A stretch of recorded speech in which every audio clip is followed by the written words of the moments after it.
Episode 6, Aftermath. We are so glad that you have enjoyed our weekly podcast of Side Quest. We hope that you continue to listen and enjoy the exciting world of the Land of Sojourn. The best way to fight a magician is at a distance. Sometimes they're slow, though, and you can sneak up on one. Don't think you can go face to face and win, though. Those tricky little buggers will always have an ace or fireball or something up their sleeves. Master Stark Erickson, Adventures Guild, Master of Initiations. Episode 6, Aftermath.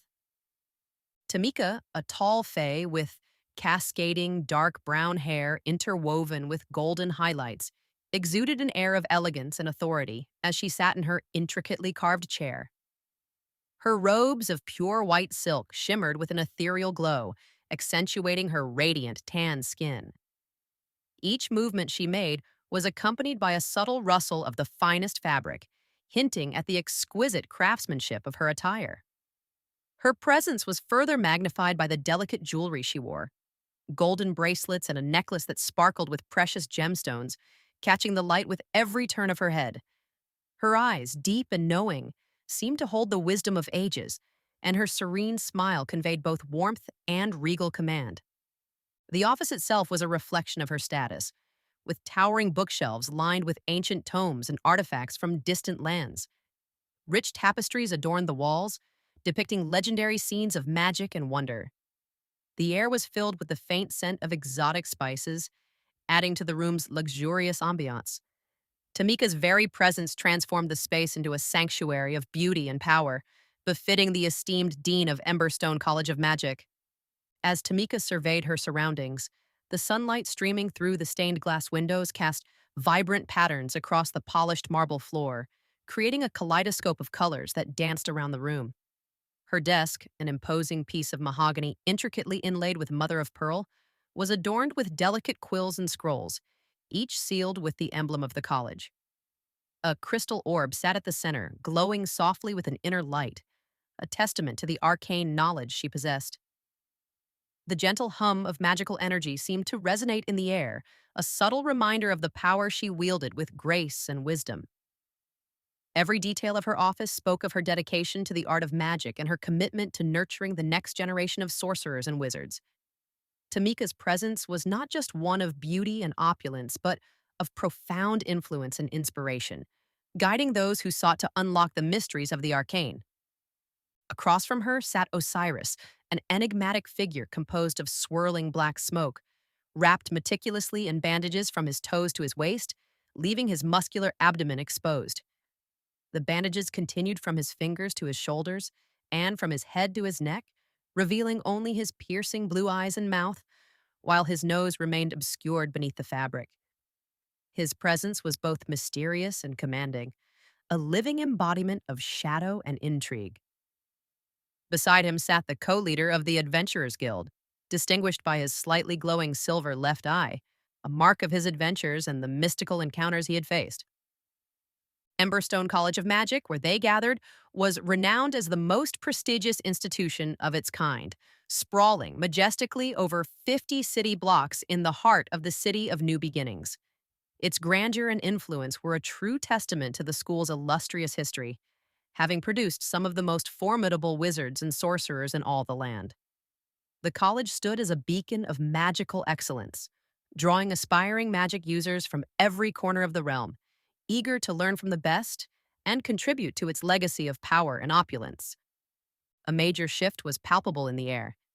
The Cathedral of Chaos was living up to its name, with disorder and unpredictability permeating every corner. The buzz was all about a newly unveiled level within the cathedral, capturing the attention and curiosity of everyone. Adding to the intrigue were the mysterious strange figures clad in black, or two, rumored to be involved in a string of player murders, casting a shadow over the excitement and heightening the tension in the atmosphere. "So tell me again what you expect our college to do," Tamika inquired, a hint of irritation lacing her otherwise composed voice. Dash, the co-leader of the Adventurers Guild, leaned forward, his silver eye catching the light. "My thoughts are simple. Continue doing what you do best, teaching and shaping the future of magic," he replied with a touch of exasperation. "Honestly, what seems to be the issue here?" Tamika's gaze softened slightly as she considered his words. The issue, Guildmaster, is not our commitment to education, but the increasing demands placed upon us. The world is changing, and with it, the expectations of our graduates. We must ensure that they are not only skilled in magic, but also prepared for the challenges beyond these walls. Osiris, observing the exchange, nodded in agreement. The balance between tradition and innovation is delicate. We must adapt without losing the essence of what makes Emberstone College exceptional. She paused and looked at them both before continuing. Master Stephen Stark would never teach a paladin the art of alteration magic, she remarked mockingly, her voice dripping with sarcasm. No matter how noble or virtuous the paladin may be. Her words hung in the air, a testament to the rigid traditions that often govern the magical disciplines. The notion of a paladin, a warrior bound by honor and divine duty, dabbling in the transformative arts of alteration, was almost laughable to the old guard. Yet, in the ever-evolving world of magic, some began to question these long-held beliefs. The room fell silent as they contemplated the path forward. Tamika, I mean Dean Tamika, you have to see the tenacity and spunk of this kid, Dash exclaimed, his voice filled with admiration and urgency. He's got a fire in him that's rare to find. But more than that, he needs help. He needs to understand how to use magic properly. Dash's eyes were alight with a mix of concern and hope as he spoke. I've watched him face challenges that would make most people turn back, yet he pushes forward with a determination that's inspiring. But without guidance, that same determination could lead him astray. Tamika listened intently, her interest piqued by Dash's passionate words. She knew the importance of nurturing such potential, especially when it came to magic, a force that could be as dangerous as it was wondrous. His raw talent is undeniable, Dash continued, but talent alone isn't enough. He needs the right training, the kind that only your college can provide. With your help, Tamika, he could learn to harness his abilities, to channel his energy in a way that aligns with his spirit and purpose. Osiris interjected, the power magic plays in the role of our heroes can help them to rise above where even they believe they can go. Dash, nodding in agreement, began to speak. Magic and power equal strength in this realm. The more we can help a hero grow in his magical abilities means the more evil he can vanquish. The previous protege, incident. Tamika's voice trailed off, her dark eyes distant with memory. She stood at Osiris's window, watching students cross the courtyard below. I was there when your protege decided power meant more than wisdom. He believed controlling magic was the same as understanding it. She turned to face the others, her expression grave. Within weeks, the corruption set in, not just of his body, though that was horrific enough, but of his mind, his very soul. He used power to grow stronger, claiming that restraint was for the weak. When we confronted him, he walked away from the hero's path. Her fingers clenched involuntarily.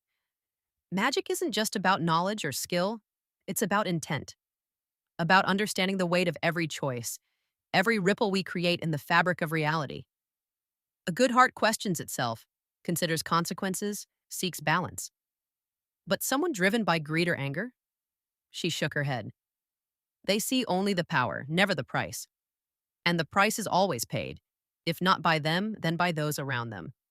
That's why we watch our students so carefully here. Power without compassion, without wisdom. It's like giving a child a powerful fire spell without guidance. They will end up getting burned. Some wounds, even magic can't heal. Remember when we put time and energy into your first ward, Osiris? Tamika commented, her tone softening from irritation to one of deliberate emphasis, trying to make a point. Osiris looked at them both but remained silent. And yet, when one ward fails, another always takes its place, Dash replied, his words carrying the weight of an unspoken accusation. Tamika nodded thoughtfully, considering the responsibility and opportunity before them. If he's as remarkable as you say, then I will do everything we can to guide him, she replied. Magic is a powerful tool, and in the right hands, it can change the world for the better. Osiris, I will always follow your lead and support whatever you believe is right, she affirmed, her voice steady with conviction. You've earned my trust time and again. However, I cannot compel our masters of magic to teach students against their will, especially when they stand firm in their refusal.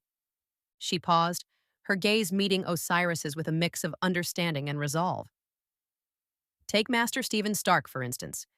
His past is marred by tragedy. His family fell victim to bandits who wielded magic for malevolent purposes. This loss has left him understandably wary, and his stubbornness is rooted in a deep-seated fear of magic being misused. Osiris nodded, acknowledging the complexity of the situation. He understood that the scars of the past could shape one's present beliefs, often creating barriers that were difficult to overcome. We must find a way to bridge this gap, he mused thoughtfully. Perhaps by demonstrating how magic, when guided by integrity and wisdom, can be a force for good. It's about changing perceptions, one step at a time. Tamika, would it surprise you to learn that the mission completed at the Cathedral of Chaos is the very same mission name that Mercurius must undertake? Osiris asked, his eyes gleaming with intrigue. Their destinies are intertwined, each step echoing the other's journey. It's as if the threads of fate have woven their paths together, creating a tapestry of challenges and revelations that neither can escape. He paused, letting the weight of his words settle in. Understanding this connection might be the key to unraveling the mysteries that lie ahead. We must tread carefully, for their actions will undoubtedly influence one another in ways we have yet to comprehend. Turning his attention to Tamika, Osiris continued, for Mercurius to truly progress, he requires the kind of training that only the adventurous spirit of your guild and the expertise of your college can offer. He possesses the potential to be the best among us, yet there is something amiss, something broken within our land. We have yet to uncover what that is, but it is imperative that we do so soon. Osiris's voice lowered, carrying a note of foreboding as he added, these dark strangers reek of evil. Their presence is a harbinger of something sinister, and we must remain vigilant. Osiris's expression grew more serious as he addressed the presence of the dark strangers. Their occurrence heralds one undeniable truth. Something evil is lurking, and it shows no mercy. We must prepare ourselves, for this darkness threatens not just our mission, but the very fabric of our world. And Tamika listened to Osiris with a calm and thoughtful demeanor, her eyes reflecting both understanding and resolve. I will continue to do everything in my power to assist Mercurius, she replied with a graceful nod. When he provides me the letter of introduction, I will ensure that he receives the guidance he needs to master his mission. I will speak with each headmaster, however. I will not force them. They are free to do whatever they will. Dash caused a small pause. I hope their wills meshes with our wants in a matter-of-fact way. She paused, her voice steady and reassuring. Securing each elemental power in his hand is no small feat, but with the right training and support, I have no doubt he will succeed. We will work together to unlock his potential and prepare him for the challenges ahead. Her words carried a quiet confidence, a promise of unwavering support that would help Mercurius navigate the complexities of his journey ahead. The Emberstone College of Magic was no ordinary institution. Its halls housed only the most promising practitioners, with class sizes carefully maintained between 15 and 35 students. Such selective admission made the atmosphere electric with ambition. Within these ancient walls, competition ran fierce as liquid mercury. Students traded clever hexes in the corridors, challenged each other in midnight duels of wit and will, each striving to prove themselves worthy of their coveted place. Yet beneath the rivalry lay something deeper, a shared understanding that true mastery of magic demanded not just talent, but character. Dash stepped forward, his expression one of determination and camaraderie. I will continue as well, he affirmed with a nod. With the Adventure Guild's resources at our disposal, I'll make sure Mercurius is well prepared for the tasks ahead. He outlined the path Mercurius would take, each mission a stepping stone toward mastery. The first mission, the Way of the Adventure Guild, will have him meeting War Master Stark Erickson. Stark's renowned for his unparalleled tactical acumen, and learning from him will be invaluable. Dash continued, The second mission, War is Life, requires a meeting with Tabitha Greenwall, our formidable master of arms. Her expertise in weaponry is legendary, and her insights will be crucial for Mercurius. Finally, Dash spoke of the last mission, Learn the Warrior's Way. This will involve an encounter with Jyrek Newgrad, a seasoned veteran whose battle-hardened wisdom is unmatched. Jyrek has much to teach, and his guidance will be essential. With a confident smile, Dash concluded, Together, we'll ensure Mercurius is ready to face whatever challenges come his way. We will have a ready warrior for you, Dean Coates. What an intriguing experiment you are conducting, Dean Tamika Coates remarked to Osiris, her tone a mix of curiosity and admiration. She brushes her fingers off her lips.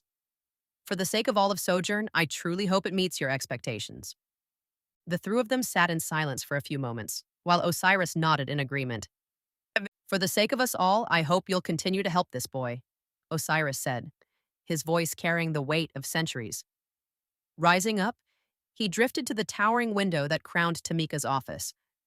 From this height in the Dean's Tower, the Academy's 50 blocks spread out below like an intricate tapestry, each building and courtyard telling its own story in stone and shadow.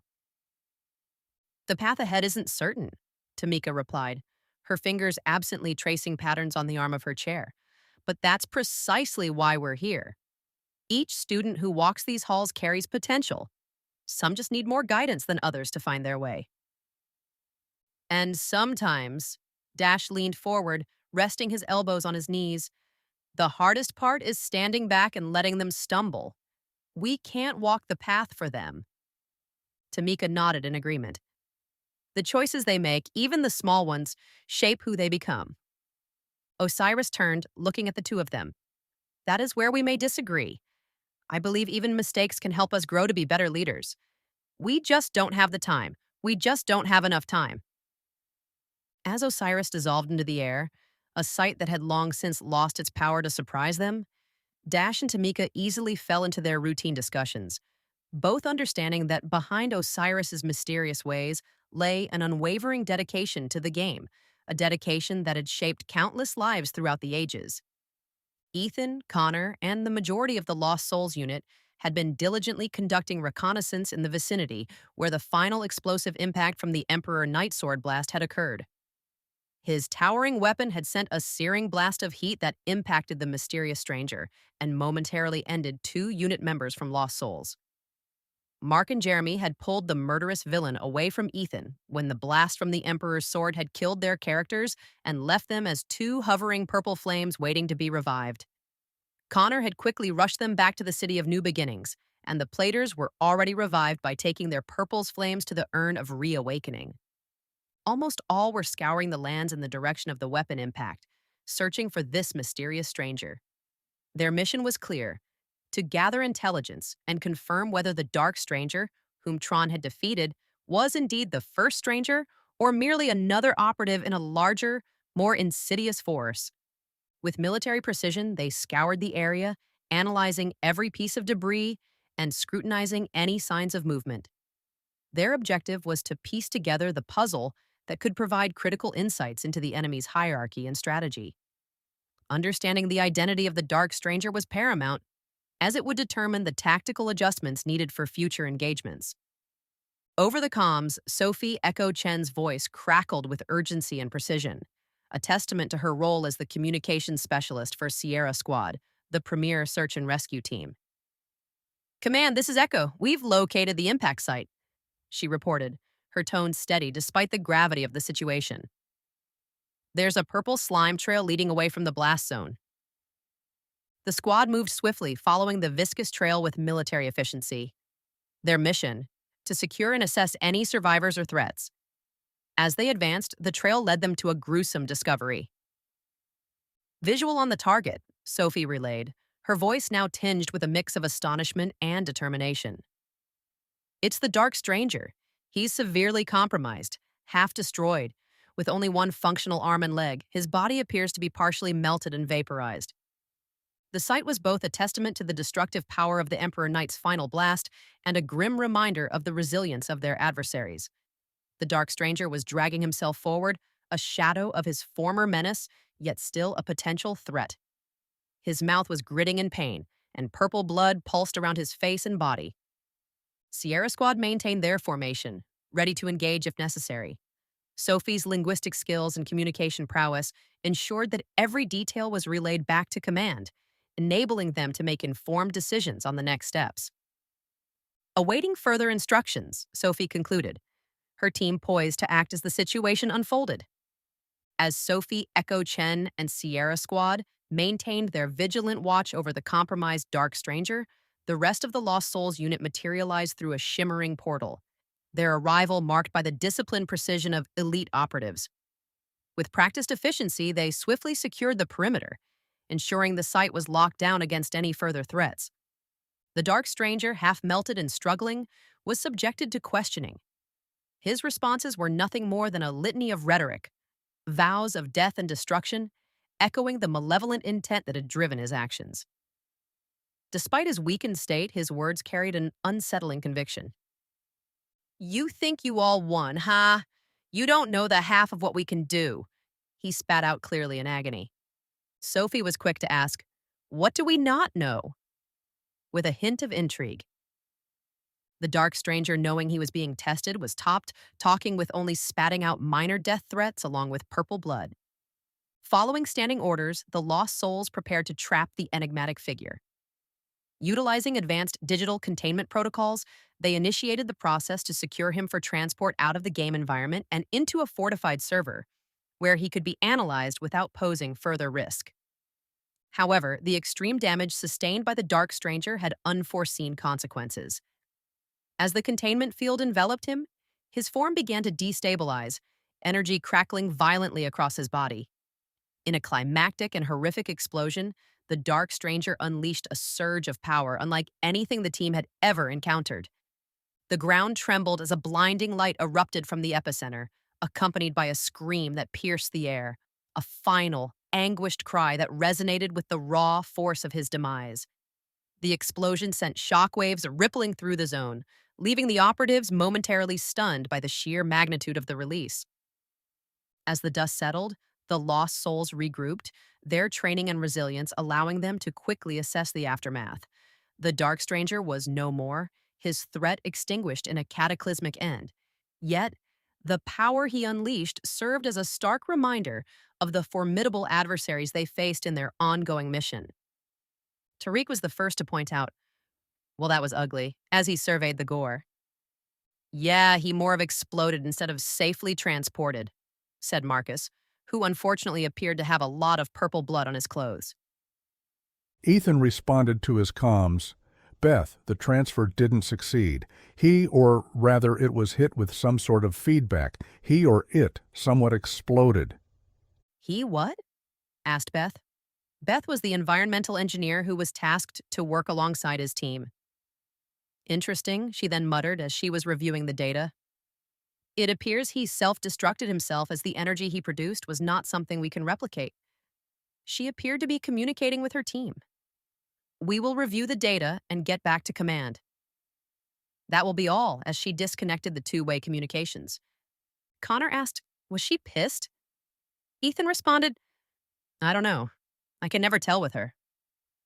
Yalta, examining the remains of the creature, ended the conversation with a quick head nod and a simple phrase. "All that ends well, ends bad." Ethan crouched down to survey the explosion and gore of the scene. He ran his hands over the purple goo and looked around. This guy was unlike anything we have faced. He went up against the knights and wore armor that developers use. "Something is wrong. Very, very wrong with this game," Ethan said to himself. Stay tuned for episode 7. I am a healer, not a fighter.